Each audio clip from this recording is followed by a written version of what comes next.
I just want to talk to y'all about a little story. As I was growing up, like I showed a lot of the signs of ADHD behavior, right? But I never got tested. And as I got older, I wanted to get tested and I wanted to do it. But every time I go in to go do it, I was diagnosed with fucking like bipolar and depression or whatever. So I was like, fuck you. I know I don't have none of that shit. And, so I just always kind of stayed away from it. Well, I went in to go do it again, right? And in order to do that, you have to kind of tell your backstory.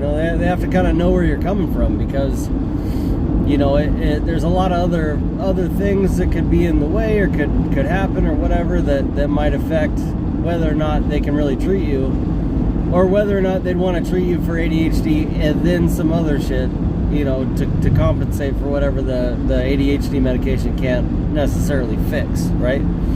So I started telling this woman my life story, basically from the ground up. And when I tell y'all that I didn't even make it to 20 years old, I didn't even make it to 20 before this woman was like, you should write a book. Like, holy shit. She's like, I'll be straight up with you right now. Like, according to your backstory, you should be either in prison with 5 baby mamas and a drug habit or dead. She's like, you have been through some shit. She's like, that being said, you're almost an outlier. She's like, I don't understand why you're such a kind, nice, good-hearted person after all the shit you've been through.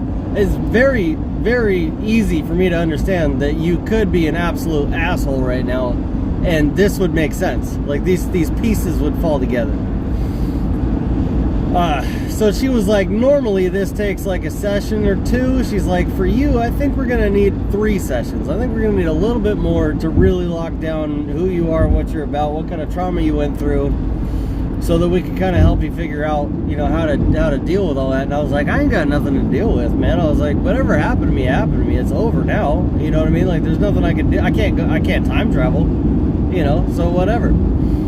And she was literally like astounded that I didn't hold all this resentment and hatred and fear and whatever else. And it just goes to show, man, that like you get to choose your own way in this life. You don't have to follow anybody else's rules. You don't have to do anybody else's bullshit. If you want to get out there and make it, regardless of where you come from, you can do it. You can do it in this country. I guarantee that.